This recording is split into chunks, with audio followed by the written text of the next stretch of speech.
Hello and welcome to Die Hard United, one stop for everything Manchester United.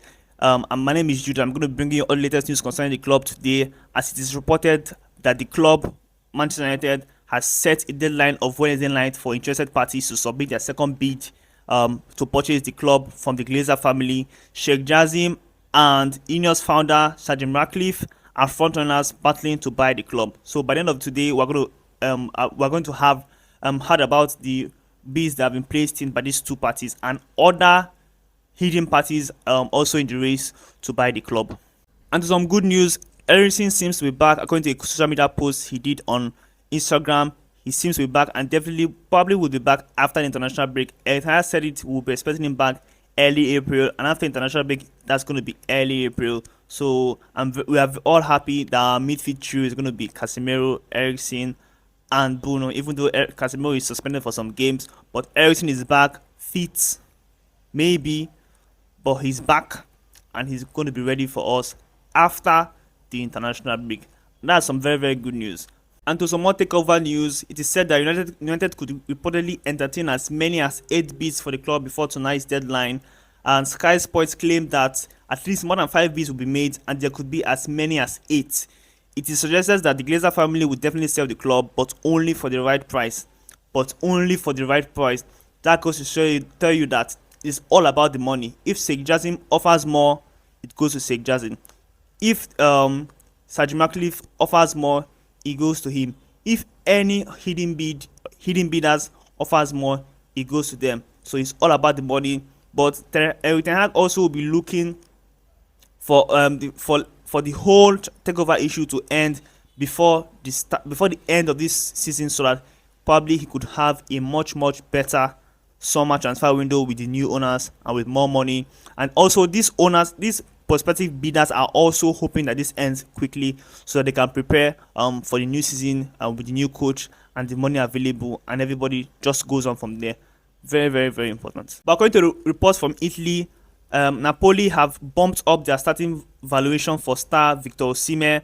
The Serie A leaders have bumped the figures up to 150 million pounds. 25-goal Victor Osimhen, who is 24, is on a returner's potential summer list alongside Eriksen and other targets. 150 million pounds for Victor Osimhen is definitely too much. Definitely is too much. But I don't think he's going to cost as much as that, because he's going to push for this move. And who's going to pay 150 million for Victor Osimhen? That's way too much. 120 is about the right price. 150 million is overpriced. And it is also reported that Eriksen is Erik ten Hag's primary target. I really do doubt that. I don't think Eriksen is Erik ten Hag's primary target. Eriksen could be João Mata and Richard Arnold's primary target. That I will agree, but not Erik ten Hag's primary target. I think Erik ten Hag moves around the younger and more developed kind of striker than the 30-year-old or 29, 30-year-old striker who has no much time left in his career. But whichever deal we get done, I'll be satisfied, but not as much as if we get that young striker who has so much development in him. By the end of the day, it's up to Erik ten Hag. If we get new owners, there'll be money to sign any player we want, right? In terms of the number 9, there will be money to sign that kind of player. So we'll definitely go for who we want. But 150 million for Victor Osimhen, still too much for me. Sevilla have appointed Jose Luis as their new manager ahead of their Europa League tie versus Manchester United next month. The Spaniards showed the door to George Sampaoli earlier on Tuesday amid a disappointing season in the La Liga, with the club trying to bat off relegation. Sevilla are 14th, but only 2 points off Valencia, who occupy the last relegation zone place. Are we supposed to be afraid of a new manager bounce? Definitely not. This club is playing. We are playing fantastically well, and like I said before, this game against Valencia is a revenge mission, and we are going to go there, both legs, and show them how to play football.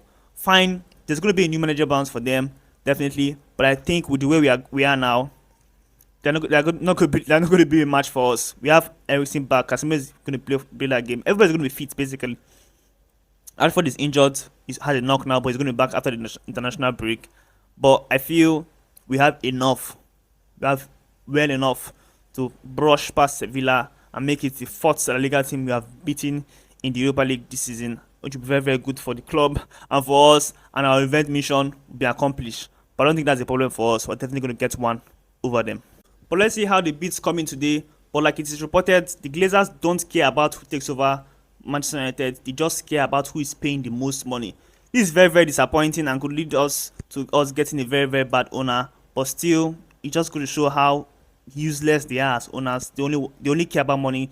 That's always been about money. But I'm glad they're about to leave. And let's see what happens with our new owners. But it can never be as bad as this. But the fans now are on and active with everything concerning the club. So if new owners come that are going to be bad, we're going to fight them and fight them off and actually win. Because in terms of football, it's all about the fans. It is definitely just about the fans. Not just about the fans, but it's all about the fans. Because the fans makes football. Without fans, football is nothing.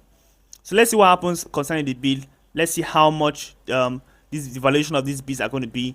Let's see when they drop, and maybe we get to see who those hidden bidders actually are, because they are hiding behind the shadows and don't want anybody to know about them. But let's see how that goes. Don't forget to leave a like on this video. Leave your thoughts in the comment section below. I've talked about a few different topics. Leave your comments about them, and if you're not subscribed to the channel, please do subscribe to the channel. This is Die Hard United, the one stop for everything Manchester United, and I will see you all on the next one.